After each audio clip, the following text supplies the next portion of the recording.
Barbershop conversation, guys. Feel free to hit the subscribe button. So I just watched Michelle Joy Phelps' video. You guys need to check it out. It's on with Abel Sanchez. She's hitting the ground running. She came back to America, getting all these interviews. Great for her, man. Good girl. Um, I just want you to know I've been working for y'all for the past 18 hours. No lie. It's 4 o'clock in the morning here and at what 3:22.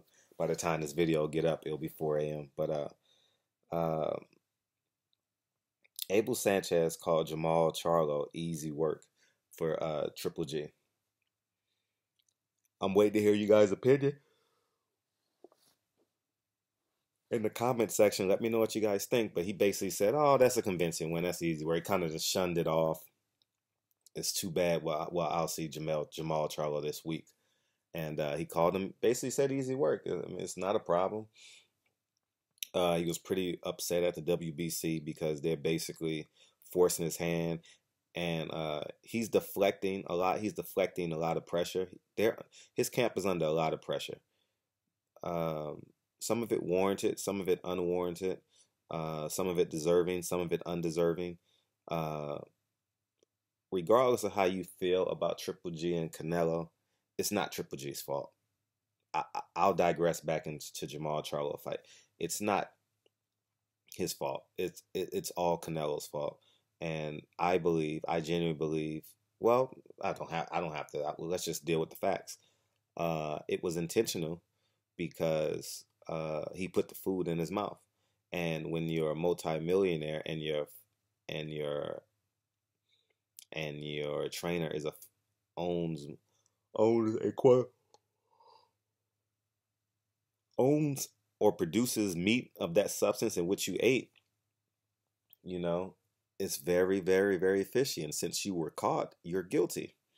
And Triple G is what we call collateral damage, and his entire camp. So, it was similar to when Deontay Wilder is supposed to go over and fight Povetkin. He's supposed to get his highest payday.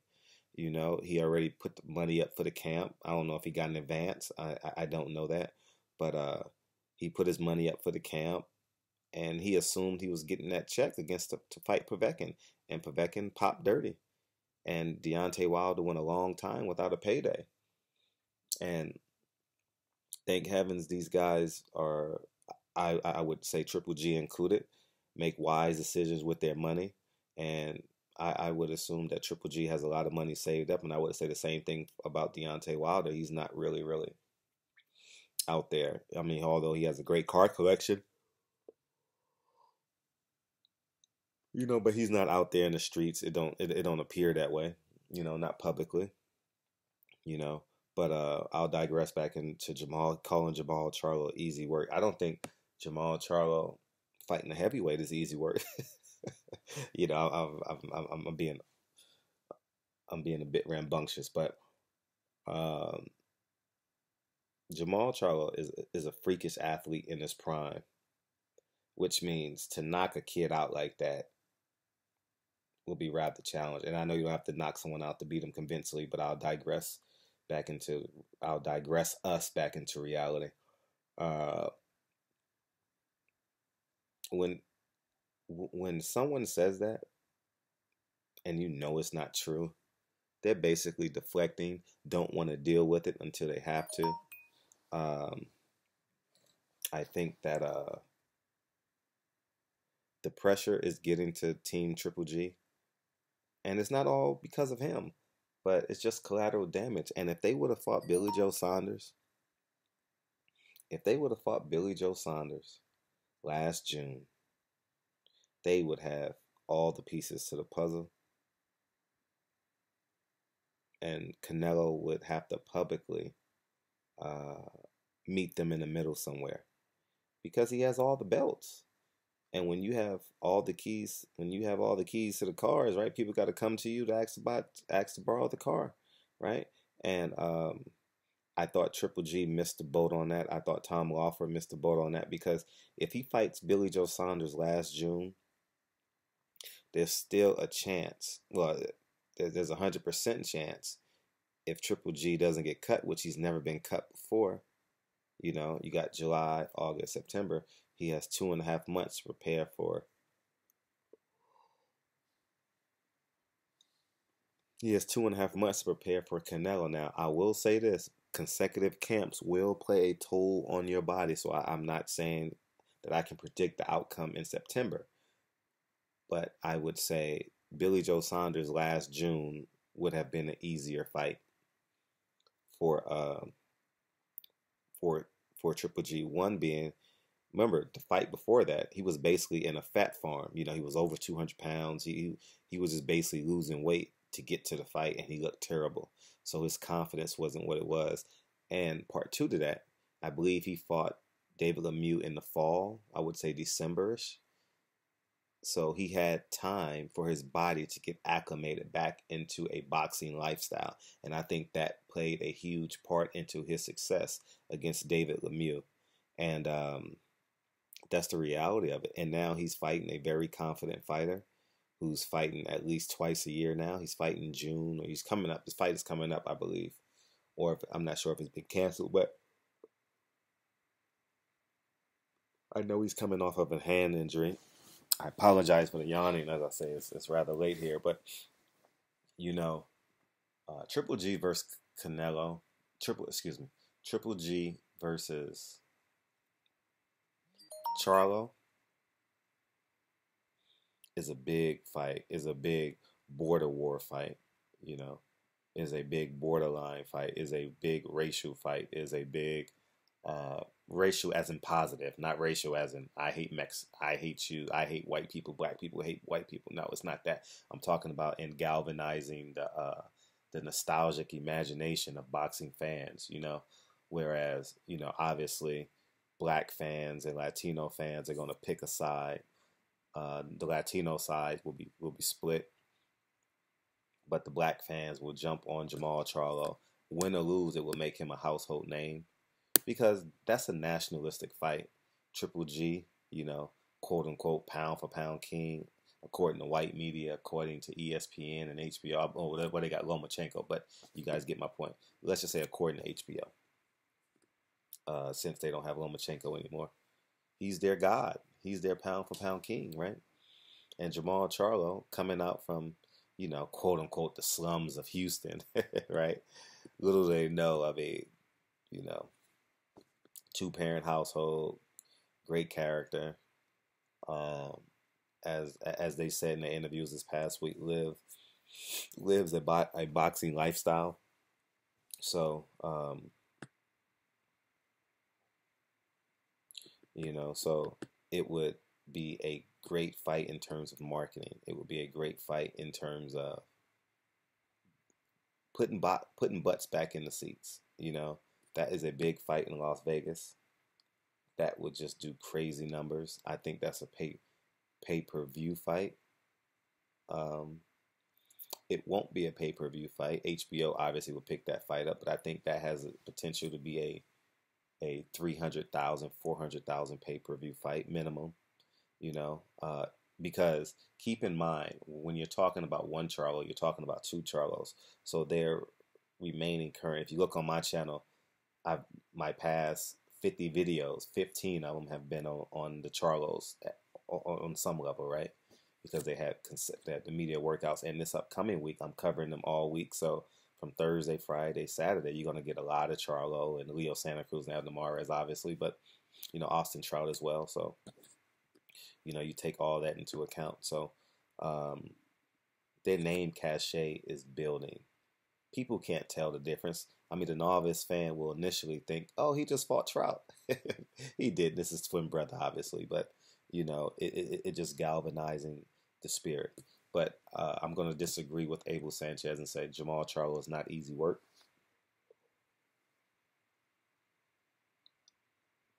I think it's a tough fight. Um, you can say from an experience standpoint, obviously, it's an it's an easy fight, but I think Jamal Charlo is in his prime. He's an elite fighter. He's an elite athlete. Uh, he has the lion mentality. Uh, that would be a tough fight for Triple G. You know, Jamal Charlo comes in to take your fucking head off. Same as Triple G. Uh, let's hypothetically say that they do the same thing, right? Jab, right hand, which they do a great deal of, right? Which jab, right hand currently is more explosive? I would say Jamal Charlo. With that being said, well, who has the experience? Who has the experience at cutting the ring off? Who's a silver medalist? Triple G. So now, do we go with the young lion or the old lion? You guys got to make that decision before you go get in the line and place your bets. And it's a tough fight to call.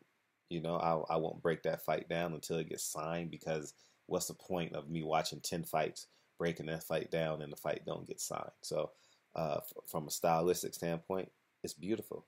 You got conservative. I'm talking about visually, the visual perspective. Old conservative Triple G, calm, the gentleman of boxing, the gentleman of boxing, versus the young, hungry, urban savage that they would portray him as in terms of the media. You know, beautiful. It makes for great combustion. It makes for a great Saturday night in Las Vegas, sometime in the fall. Sometime in the early winter. So uh, I'm I'm happy. So I'm glad that Abel Sanchez said that, because it just gives us more sound bites to use this week. He just gave us a sound bite. He also called everyone else Devin Chinko. He didn't say his name, but he said Jacobs is easy work. Jacobs is in the prime of his confidence right now. Um, no fight against Jacobs will be an easy fight. And Jacobs fights to the level of his competition a lot too, especially his last, I would say, up to 4 fights. His last up to 4 fights, he's fought to the level of his competition. So we'll just see. So, anyways, man, barbershop conversations. I'm gonna get some sleep. I'm looking at my daughter in the baby monitor. She should be waking up any second. But between 3 and 5 o'clock, she wakes up. Give her a bottle, and then she goes back to sleep, and then she wakes up at 7, 8 o'clock. So I'm gonna sit and I'm gonna wait a couple minutes for her. Maybe I think she'll get up, because it takes 3 to 5 minutes to heat up the bottle. So we'll do that. And but anyways, man, I thoroughly want to thank y'all. I had a hell of a day today, man. I'll talk about it in a different video, but I had a great time working for y'all today, man. I had a tremendous time. It was just electric. I had word a few tired adjectives right now will not do this day justice on what it meant to me to work for y'all today. So, anyways, man, today is coming to a close. We got a long day tomorrow. Sunday is family day. Then we got the NBA finals, and one of my friends it's her birthday, and I got another friend got her PhD. She's having a party, so I'll be out and about. And maybe I can get these girls talk about boxing. Give us. But anyways, man, I thoroughly appreciate you guys for fucking with me from day one, day two, day three, whenever you got on. For all the haters, I mean, I appreciate you guys watching the videos. Haters are fans. They just don't know it yet. You know, just keep on watching the videos and putting your hate comments in the video section, in the comment section. It's appreciative. You guys watch the videos from beginning to end, looking for something, and you're gonna get it. I'm pretty straightforward, so you're gonna get something to hate me on and enjoy it. So hopefully it fucks up your day and has you thinking about me, man. Fuck him, man. That fucking Fred, man. He just racist motherfucker. But anyways, man, barbershop comment. Shout out to Abel Sanchez, man.